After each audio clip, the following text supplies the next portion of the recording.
jam hiire mon banndiraaɓe sehlaaɓe heɗotooɓe radio Diol Sare hannde ngarti e oɗo ñalawma dimanche hawri ko nogas jeegom lewru novembre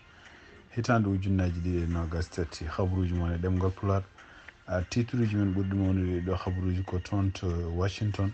hono kamɓe yimɓe sarɗiyankoɓe puɗɗima jooni haalde ko faate e geɗe ɗe poti wadde so tawi ɓe ngarti e ɗum noon surtout ko ƴewtade balle baɗɗeteɗe dokkete toon to Israël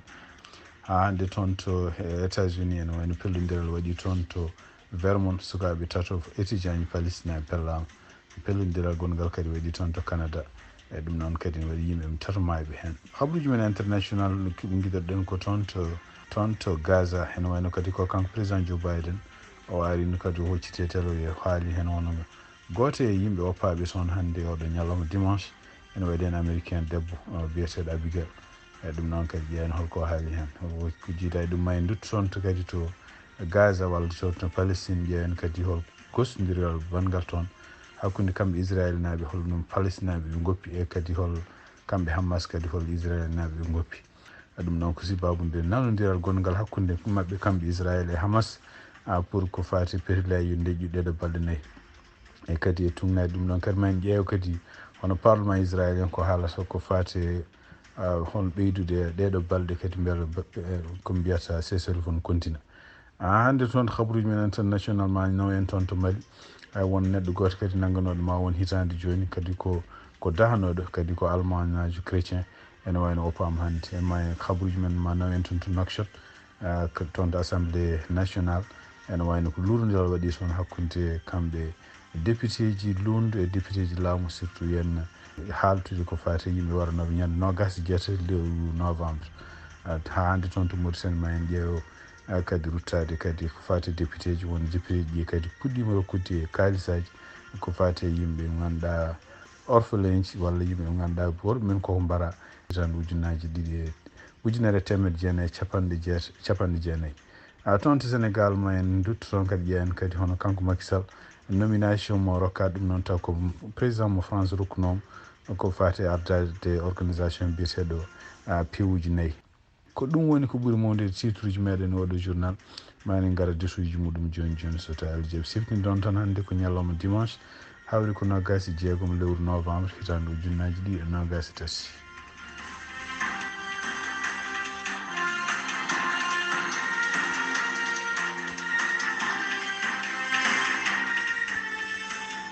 bandiraɓe sehlaɓe e heɗotoɓe radio Diol Sare jaam hiire moon hannde oɗo jamma kadi ko jamma jogoɗɗo jangde oɗo saha joni jarten koye 6 degré Bowal kono noon en wayno ko ɗo e 7 heures subaka wonande wonɗo diwan Cincinnati ma en jettoy ken wonno moins 2 degré Celsius ko fati habaruji men hono kamɓe sarɗiyankoɓe wonɓe toon to Washington e poti artude yontere ɓennuɗo ɗum noon koye vacance uji ɓe gonno kono e tungnade kadi haalluji yaltude o kamɓe sénateur uji ɗum noon ko républicain ji démocrate en foof e puɗɗima e oɗo saha joni sikkitade ko fati balle baɗɗeteɗe dokketeɗe toon to Israël surtout enne ko ɗum ko guila e kaalisaji ka kadi e kaɓirɗe e konngol makko kanko sénateur biyeteɗo Chris Murphy o haali o wonde ko alay saago so tawi kamɓe sarɗiyankoɓe ɓe garti alay saago ɓe ƴewto balle ɗe ganduɗa Israël ene foti wallede walla balle ɗe ganduɗa partie de son to Ukraine ɗeɗo balle ɗiɗi fof ɓe mbawa kadi ƴewtade mbadde hen condition ngaji ɗi noon ko e tugnade kadi haallude o haali wonde ko tawde Israël oɗo saha joni ene takka ene wawi ene waɗa koko violi ko mbiyata haqinamade surtout no warda toon civilien yimɓe civil en ɗum ɗo ko hunde fonde ƴewtere tugnade ha hannde article o ha e surtout kadi kanko sénateur Chris Murphy jeyaɗo toon to Connecticut kadi ko démocrate nde o haali nde o woni kadi hay républicain ji hewɓe kadi ne jante makko pour ƴewtade ɗeɗo gueɗe no ganduɗa en tawde ko aadaji États-Unis kala nde ɓe dokki balle ko fati yimɓe ɓeɓe jokkodiri alay saago ɓe ƴewto ɓeɗon so tawi ene ɗofti kuule international e kuule kadi national ɗi Amérique ɗum woni donc ne wayno ko kamɓe sénateur uji walla kamɓe sarɗiyankoɓe soɓe garti yontere ɓennuɗo ɗo nde ene ɗamina hono kanko chaque jour moom o addu ko facture goto facture o henna ko addude balle surtout parɗe henna Ukraine e balle parɗe kadi Israël habaruji men hannde to États-Unis ene wayno ko sukaɓe tato étudiant ji pellama to hannde subaka toon to Vermont ɓeɗon sukaɓe noon ko sukaɓe palestinaɓe hen ɗiɗo ko mbiya ko citoyen ji américain ji hen goto noon ko résident ɗum noon ɓe gonno koye lawol eɓe jaaha lawol ngol ko wiyete ko Prospect Street toon to Burlington caggal muɗum mbi tubago goto wirtiɓe tubago nde wirtiɓe nde en matawne yaltini pisule mum felliɓe hay goto mabɓe noon mayani hen ɗiɗo pella koye dadorde goɗɗo fella ko less koyngal donc kamɓe ɗiɗo fof e ɓen hôpital oɗo saha joni ɗum ɗo fof noon e tugnade kadi habaruji kaalaɗi tawde kamɓe ɓeɗo étudiant ji ɓe ɓurno ko comci walla ko kaalaji baɗɗi drapeau ji walla baɗɗe symbole aji Palestine en wawi ɗum ɗo fof taw ko wiyete gañamtugal fatude en haare sababuji haare gonde toon to Palestine hakkude Israël e Hamas naɓe hande toon to Canada e tugnade kadi habaruji gumoriɗi toon hono pellodiral kadi waɗi toon to wuuro wiyetego Winnipeg de Canada ɗum noon pellodiral ngal waɗi kadi ko ene wayno ko yimɓe tato pellanoma hen ɗiɗo maayi ɗon hen goto kadi maayi hôpital caggal nde nawa toon sibabude gañande muɗum police gonɗo toon surtout e kanko biyeteɗo Jason Michalison ɗum noon ko jeyaɗo toon to police gonɗo to Winnipeg o haali o wi wonde ko ɓe ganda taw holko woni sababu ngalɗo pellodiral kono eɓene continue enquête hande ɓe keɓani nangude hol felluɓe tato maayi e ngal ɗon pellodiral hen ɗiɗo kadi ne woodi woɗɓe gañiɓe nana hôpital oɗo saaha joni ɗum noon koto Canada waɗi kabaruji e ɗemgal Pulaar e radio Jawol Sare habaruji men international guiɗoɗen ko toon to Gaza walla toon to Palestine e tugnade kadi e habaruji Al Jazeera e windi e habaruji kadi BBC kañum hoore reporti ɗum kono kamɓe Hamas naɓe ene wayno ɓe goppi ewɗo ñalawma yimɓe 14 taw ko Israel naɓe ene wandi kadi yimɓe tato taw ko yimɓe kadi ko étranger ji ɗum noon ko ɓeɗon yimɓe ko nangganoɓe toon to Israel tuggi ñande 7 lewru octobre hitande ujunnaje 2023 en jeeya e ɓeɗon yimɓe oppaɓe noon taw ko Israel naɓe cukalel jaarowel guel duuɓi 4 ɗum noon ko ɗum woni photo maggel yaltinama hannde ene jeeya hen kadi hono neɗɗo goto kadi taw ko américaine biyeteɗo Abigail no kanko président Joe Biden o yalti e nder télévision mo haala mum welti wonde ko guel ɗo cukalel oɗo debbo oppede ɗum e ɗum kadi o wi wonde ko kanko e joom suudu makko ene wayno ko ɓe jetta kadi effort aji mbaɗaɗi oɗo saaha joni ha yimɓe puɗɗi oppede e kadi ɓe goppata illa yimɓe few goppa ko jiiɗa ɗum hande noon to banggue Hamas kañum hoore mum kadi to banggue Palestine en woni Israel kañum hoore mum wawi woppude 39 neɗɗo taw ko Palestine naɓe nangganoɓe toon to Palestine nangganoɓe toon to Palestine coga toon to Israel e kasoji mabɓe kewɗi e ɓeɗon woppaɓe toon kadi kamɓe Palestine naɓe ene waɗi hen yimɓe yaroɓe duuɓi 14 ene waɗi kadi yimɓe nangganoɓe ni taw ko nangguira ko ene coga tan ngala ko pawa e ɗum ɗon kadi tugnade kadi habaruji gumiriɗi to Al Jazeera ɗum ɗo fof ko violation walla ko wasde ɗoftade kuule international kuule haqqe innamade par ce que haqqe innamade wi wonde ko neɗɗo nanguitaki ene soogue taw ala ko fawa e muɗum ko takka wonde hol bonande waɗi oɗo saaha joni hono kamɓe Israel e nder ko tugnade kadi habaruji gumiriɗi toon to CNN confirma ko noon par média ji international joni wayno ko CNUSED ɗum woni ko assemblée mabɓe ɓene continue ɓe jewte kikiɗe pour ƴewde holno oɗo ko mbiyata truce ɗum noon ko cessez-le-feu gonaɗo ɗo holno ɓeydirte ha kene wawa continue beele yimɓe nangganoɓe fof taw Hamas nangganoɗo ɗumen e walla kamɓe koye mabɓe nanggano beele mbawa oppede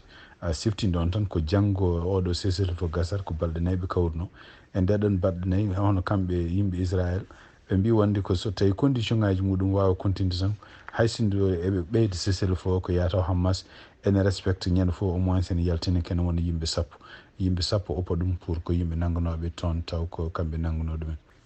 ɗum ɗon kadi ko peeje ɗi ganduɗa kamɓe Qatar eɓe kalanno ɗum ɗeɗo balɗe fof pour yidde hawnaki anni e mabɓe ko yidde wonde ko nanodiral ko fati en hankkadi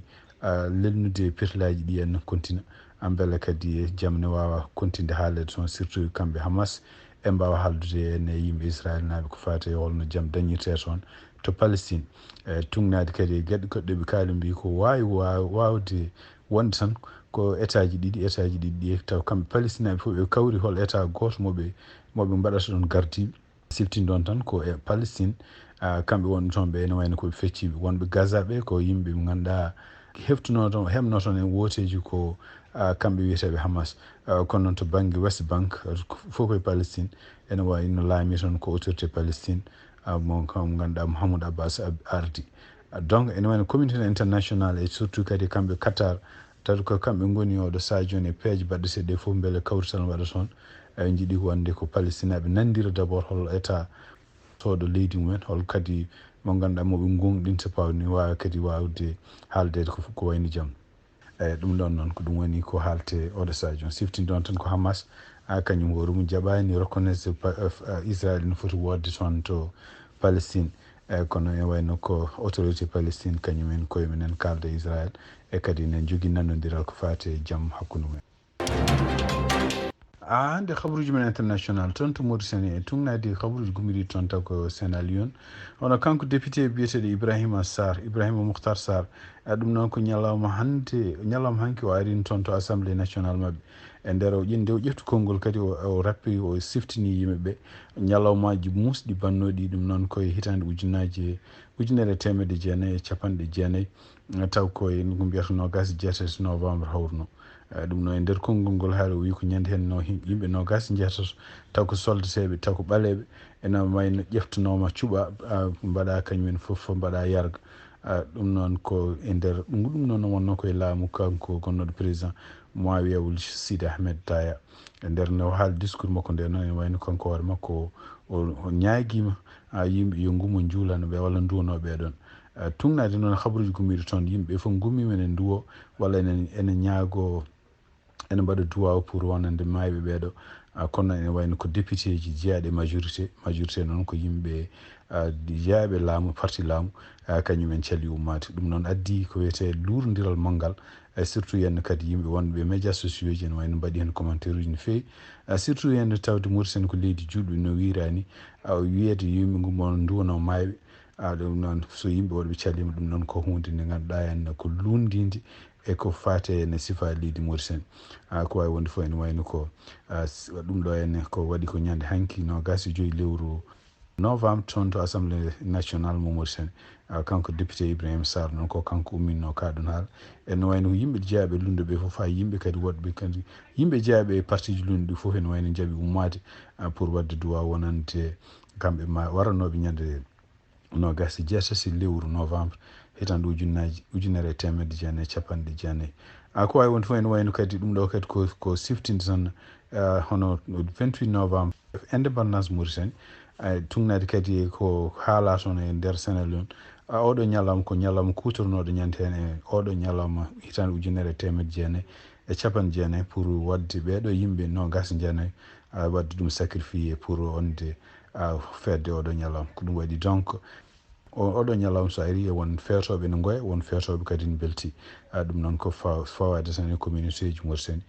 won hen beltaki ha hande won par ce que haala ɓeɗo yimɓe nogas jeetato haala mumen haalaka e kadi ene wayno laamu ngu nen continue surtout laamu laami ngu joni ngu hande ne continue ignorde gulaɗi walla noddaɗi kamɓe communauté noir donc e tugnanoɓe kaali hono laamu ngu hande ne continue welsinade walla wasde heɗade hono noddaɗi kamɓe communauté ɓaleɓe walla communauté fulɓe halpulaar en surtout ene yo ñawre waɗe wonande gueɗe baɗaɗe hitande kitale ujunere e temedde jeenayyi e capanɗe jeenayyi ko ɗum waɗi toon kadi ha hande toon to Nouakchott hono kanko député biyeteɗo Khalilou Diallo kanko hoore makko yalti volontaire wi wonde ko feccere ko yoɓete ko ene wayno ko temedde joyyi ujunere ukiya o itti ɗum o wi wonde ko à partir de hankkadi ɗum ɗo kanko hoore makko rokki ɗum wonde yimɓe orphelin ji ɗum noon ko yatimaɓe e kadi ɓeɗon yatimaɓe kadi yimɓe won ganduɗa galleji men taw worɓe men koko mbarano e ɗeɗo kitale kalete hitande ujunere temedde jeenayyi e capanɗe jeenayyi kanko Khalilou Diallo noon ko goto e député ji ɓaleɓe wonɓe toon e kadi ko député ji parti wonɓe ko parti ji lund hande habaruji men international toon to Bamako e tugnadi kadi radio France international ko haali hono prêtre goto ko Allemagne o jeeya biyeteɗo Hans Joachim Loore o ne wayno o woppitama hande ɗum noon ko nangganoɗo joni walla ko dahanoɗo ma won hitande toon to Bamako o dahano noon ko kanko hoore makko caggal nde o ummi omo yaaha ko mbiyata service aji mabɓe kamɓe catholique en kanko noon o ardino ko fedde wotere walla organisation goto gonɗo toon kaalo ballo ko fati en jokkodiral hakkude diineji ɗi ɗum noon e wayno ko nde umi omo yaha toon o nangga ko haaguel nden ko donkonoɗo andu to woni kono noon hannde o paama kanko noon o yaara ko duuɓi 65 e kadi ene wayno waɗi Mali Bamako ɗo ken wona 30 hitande kanko ɗo prêtre taw ko Allemagne ñaji kadi ko catholique ɗum noon ko tugnade ko radio France international haali cakkiɗoɗen habaruji meɗen ko toon to Sénégal e tugnade habaruji gumri to radio France international ha hande hono kanko Emmanuel Macron gardiɗo leydi France ene wayno o nomi hono biyeteɗo Macky Sall ko président Sénégal o nomi ɗum yo arde fedde wotere wiyetede pewuji nayyi noon ko mbiyata ko du pacte de Paris pour la planète et le peuple ene wayno ɗum ɗo noon ko hunde nde ganduɗa ko honneur mawɗo wonande kanko Macky Sall kono noon parti lundu wonɓe son et surtout goomu cosaɗo ko ɓooyani biyeteɗo front pour l'inclusivité et la transparence des élections ɗum noon komi mbiyata ko feti ɓeɗo ɓe nenani kamɓe koye mabɓe ko yimɓe 36 neɗɗo taw siftini ɗon ene jeeya hen hono Aminata Touré ɓe mbawi postude ɓe mbi wonde ɗum ɗo ko hunde nde wona hunde ko gonga comme hono kamɓe gouvernement Sénégal ɓe potani nadde e nder ko gueɗe ɗe ganduɗa nder leydi Sénégal no kamɓe gouvernement France ɓe potani nadde e affaire uji interne Sénégal hayso ɓe nooma Macky Sall ɓe ponno ko dalde ha Macky Sall gasna mandat mum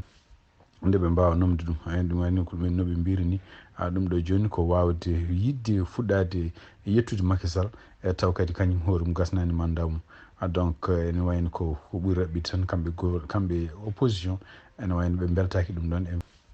noɓe mbiri ene wayno ko surtout henne tawde koye nder gouvernement makko kanko Macky Sall koye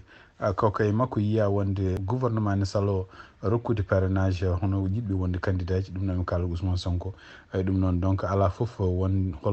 hol sababu ko woni kanko Macky Sall mo noome tawde kanko hoore makko respectani peuple uji surtout eno respectani droit ji won yimɓe won ɗum noon kadi tugnade ke konngol makko kanko biyeteɗo Abdoul Karim Fofana kanko woni porte parole gouvernement o wi wonde ko ɓeɗo ko parti ɓeɗo ko mbaɗata ko parti front pour l'inclusivité ko mbaɗata koye gueɗe ɗum mbaɗata manipulation mbaɗata ɗi pour wawde bonnude inde mawɗo leydi Sénégal koye ɗum ɗo ko hunde nde jogorani marchude ko wawi wonde fo ene wayno ko kanko Macky Sall hono Macron nomimo yo won gardiɗo oɗo parti oɗo ndeɗo fedde wiyetede FORPP bandiraɓe sehilaɓe heɗotoɓe radio Jowol Sare ko ɗi habaruji min jogonno hande ɗemgol Pulaar sifti noon tan hande ko dimanche hawri ko 26 lewru novembre 2023 yen mbaali jaam ha jankoro on jarama